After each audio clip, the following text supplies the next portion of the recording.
Andria, there's so many problems in Norfolk. You're running against Barkley when he's the incumbent. How long has he been there? He will have been there 16 years. 16 Correct. years. So if he gets reelected, he'll be there 20. That's right. I just got to ask this question straight out, right straight up. So you've been in council for 16 years, right? Aren't you part of the problem? Aren't you part of, and this is what I'm going to ask Councilman when he comes on. I mean, how do you advocate change when you've been there making the decisions for 2 decades?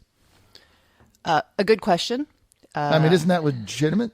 It is legitimate. And I think that, really, you look at what Norfolk is trying to do, trying to become the hub of entrepreneurial activity, trying to recruit more millennials, empty nesters, great quality of life, very future thinking and forward thinking. And I think that you need leadership that reflects that. You need leadership who's perhaps they've lived elsewhere. One of the things that my opponent likes to talk about is that he was born and raised in Norfolk and he's only left for 5 years for college. And while that might appeal to some folks, I think it's important to have had other life experiences. I've lived in New York. I've lived in Philadelphia. I've lived in Santa Monica. And to bring that perspective to the region, I think is important. Now, I was raised in Hampton Roads. I've moved back. I've lived in Norfolk for 14 years. So it's not like I'm a newcomer by any means. But I think having that worldly experience is important. And I think that I bring that to the table as well. Okay, now, ideologically, since you were on my show last week, I had a bunch of people call me up and say, do you know that Andrew McClellan is a flaming ideological left-wing liberal? True or false? False. I wouldn't say I'm a flaming ultra anything. Little known fact about me, I have a child named Rourke. Have you ever heard the name Howard Rourke from The Fountainhead? The Fountainhead. That's one of right. my favorite books. I've named my child after Howard Rourke. So I'm actually you're an Ayn Rand fan. I am. I'm a bit of a closet libertarian. I really believe in sort of the independent self and that we should follow our own selves. Quite honestly, that's one of the reasons I'm running. When I was told to sit down by the mayor in June when I was presenting 1,250 petition signatures, I said, I'm not going to sit down anymore. I'm going to stand up. I don't mind being the independent voice. So, no, I don't think that you can put me in any specific category. I think I'm my own person. So you named your son after Howard Rourke in The Fountainhead. Yes, sir. The architect. The architect. Did you read Atlas Shrugged? I did. Right. Who was John Galt. Who was John Galt? Yes, that's one of my favorite books ever, and I thought she was a great novelist.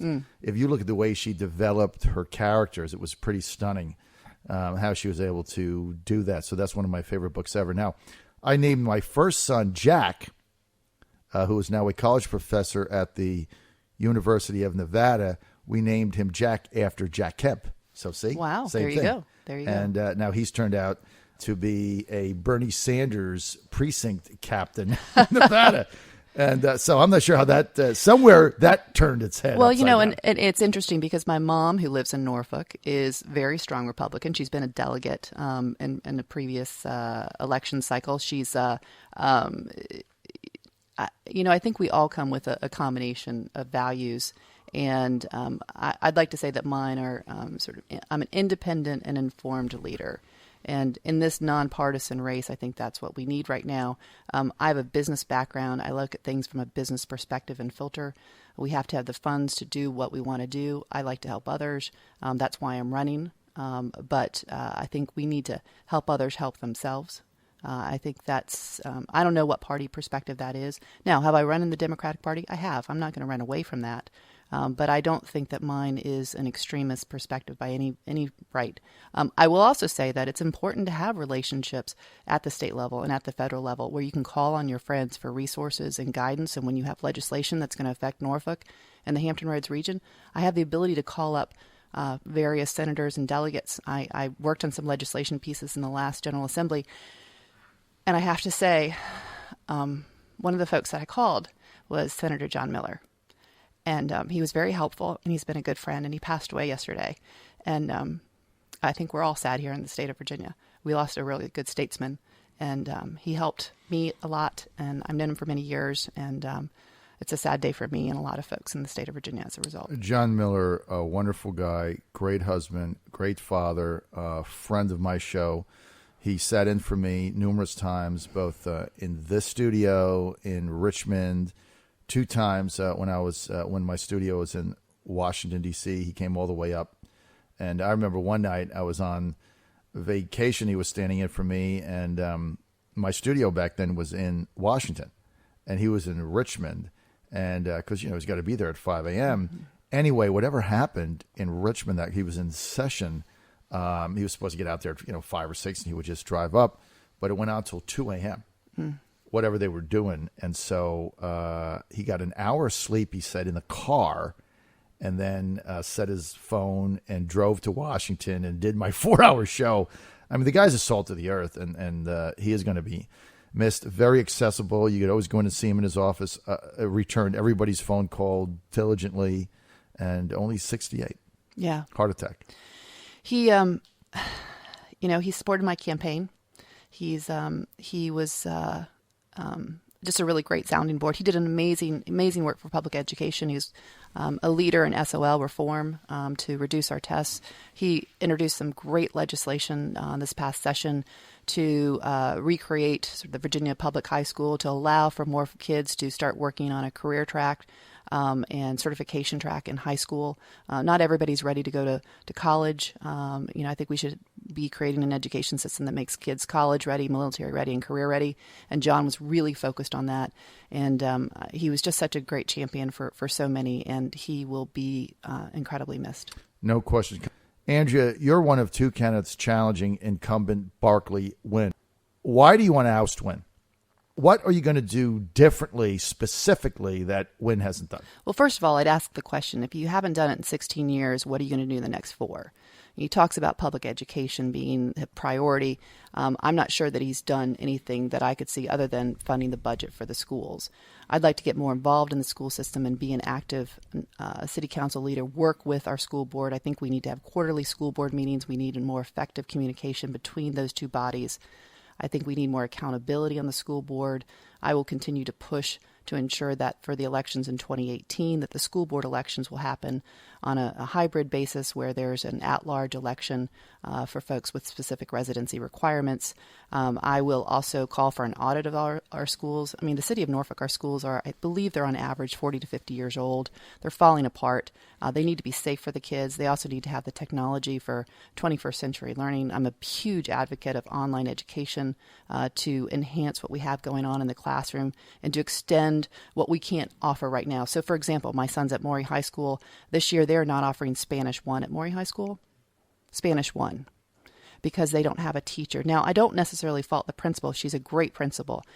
When I called her and I said, hey, listen, I'm on the board of WHRO. We offer free online education class in Spanish 1, fully accredited by the State Department of Education, does not require a teacher. Maybe you should offer that. The answer was no, because Norfolk Public Schools doesn't have an online education policy.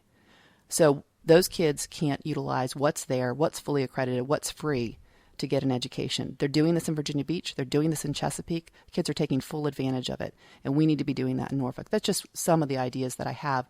But my kids, I've got kids in Norfolk Public Schools. I'm passionate about improving our schools. I'm passionate about diversifying our economy, and I'm passionate about providing transparency and open access to our government. As I said, when I was told to sit down by the mayor and in the non-televised portion of the city council meeting last June, that spurred me. That was enough for you. Yeah, no sitting down for me. I'm standing up. Let's get to some of these meaty issues. You've got in Norfolk, some of your infrastructure needs some help, obviously. You've also got education issues. Would you be in favor of raising taxes in order to fund some of the most critical projects there? Well, not having all the details on the budget, I can't say one way or the other. I do think that we need to make education a priority. If we're spending over $100 million for a convention and conference center, I think we've got our priorities a little bit wrong when we're scrimping on the new elementary schools that we're building in Norfolk. It's great that we're building new elementary schools. We need those. But we're building elementary schools without gymnasiums. 4 of those elementary schools do not have gymnasiums. They have a combination auditorium, gymnasium, I believe cafeteria. So we could save $8 to $10 million while we're spending $100 million downtown on the Main. They come from different revenue streams. I understand that. But revenues are fungible. Money is fungible. Pots can be moved around. It is a matter of priorities for me. Do we need to raise taxes? Obviously, that would not be the first option at all. I think that, we have an administration that needs to be looked at in Norfolk Public Schools. How much money are we spending on administration versus actually in the classroom teaching the kids? Again, we have this online education tool through WHRO and Virtual Virginia that is free. That doesn't cost any money. Why are we not introducing those into the school? Why don't we have a more active and engaged volunteer community in our schools? Those items are low cost to no cost. So I'd look at those solutions first. It's really about being creative, John. It's about thinking outside of the box. It's not thinking about how we did things in 2000. It's not thinking about how we've done things for the last 16 years. It's looking at Norfolk and looking at the future. And that's why I'm running. I'm running for the future of Norfolk. It's not about the past. So you wouldn't rule out a tax increase? I don't think you can rule out anything. I think you need to look at all things. What I'd like to do is obviously keep level funding. That's where we'd like to do, but how do we utilize it in a better way, in a more efficient way? For example, why do we have two separate IT departments? Why do we have an IT department for the city of Norfolk and an IT department for our schools?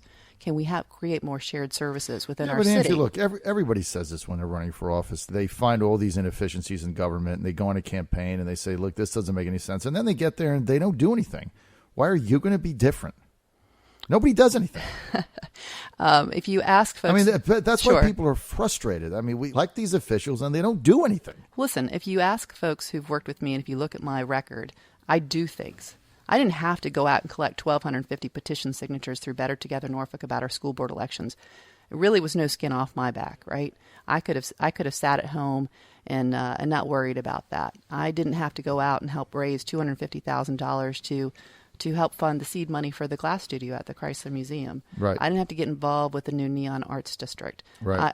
There are a lot of things that I didn't have to do, but I do because it's the right thing to do, because I've got the passion and the energy, and I want to see change in Norfolk. I don't have to be running for city council. This is not an easy task, as you understand. I'm spending a lot of time away from my family. I'm having to give up a lot. But I think I can do more and better. This is not something for which I personally benefit. I have no skin in the game. I'm not beholden to anybody. I don't get city contracts from my personal business. I don't get city contracts, or I get contracts from developers who have business with the city. If you were on council there, would you be a zealot to break up the, let's call it, crony chamber capitalism that's going on in that city? Everybody knows it's there. Listen, business is important to the city of Norfolk, and I've got great relationships with those folks. But I am not afraid to be independent and ask questions and go against the grain and vote against business if it's the right thing for the city of Norfolk. But, you have to, each thing is independent. I hate to use a broad brush on this one. And I'm not trying to skirt the issue by any means, but I think that we need to, we've done a great job in investing in downtown Norfolk, for example. Let's let that play out as is, and let's start to diversify our resources elsewhere in the city, to Ocean View, to Ward's Corner, to the south side. Listen, we have 7.5 miles of beachfront in the city of Norfolk. Have you ever been to our beaches? No. People don't go there. Why not? It is an undervalued asset we have in the city. Well, you don't get up on a Saturday and say, oh, let's go to the Norfolk beach. Well, why is that? Who would do that? Well, listen, they should do it. They're beautiful beaches. It's on the bay. It's great. If you've got small kids and you don't want them to be in too big of a waves, it's a perfect place. We need to clean up our beaches. We need to provide better public beach access. We don't have any we don't have any bike racks at any of our beach access points. There's no parking at most of those places. Where there is parking, it's great. We've got beach access, or we've got restrooms there, but they're not clean. Those areas need to be cleaned up. Wouldn't cost a lot of money. Great resource for the city of Norfolk. Let's start looking at that in other areas other than downtown Norfolk. All right, so I got 2 minutes. Give me at least 2 specific policy differentials, Andria McClellan, between yourself and 16-year incumbent Councilman Barkley Wynn. Policy differences. Well, we'll start with schools, right? So policy difference, I am involved in the schools. I'm active in the schools. I've got 3 kids who will be in Norfolk Public Schools next year. I want to be an active part of the school board negotiations so that we create more efficient schools and better schools for the city of Norfolk. Barkley Wynn voted in favor of a ward-based system for our elections for school board. I disagree with that, and I want to bring that back up to a vote for an at-large election there. I think my background as an entrepreneur in the technology sector I've got the business chops there. I've got the backing from folks throughout the region and the technology community and the angel investment community. And I think I could bring more business to Norfolk and to the region and enhance that as well. Would you be willing to expand the charter school system in Norfolk and to give the school board the authority over that? The school board has the authority over the charter system now. It doesn't at the state level, but it does at the city level. It was something that had been considered. The state always stops it, though, and it makes it very difficult. Do you think adding charter schools in Norfolk, is that something you favor or not? Here's what I favor. I favor citywide choice programs. So you can call it charter schools, you can call it whatever you want. My kids are all in citywide choice programs. So they go to school with kids from throughout the city, and they're available to all the kids in the city of Norfolk. And they are an incredible asset, and I think it's something that we need to expand in the city of Norfolk. So that plan lets a child in any school district in Norfolk go to any other district? Goes to, if they apply to those other schools, that's correct. All right. We're out of time. I want to thank Andria McClellan for being with us. She is a city council candidate, District 6, Super Ward 6. 3 people in that race: Barkley Wynn, 16-year incumbent Andria, and Warren Stewart.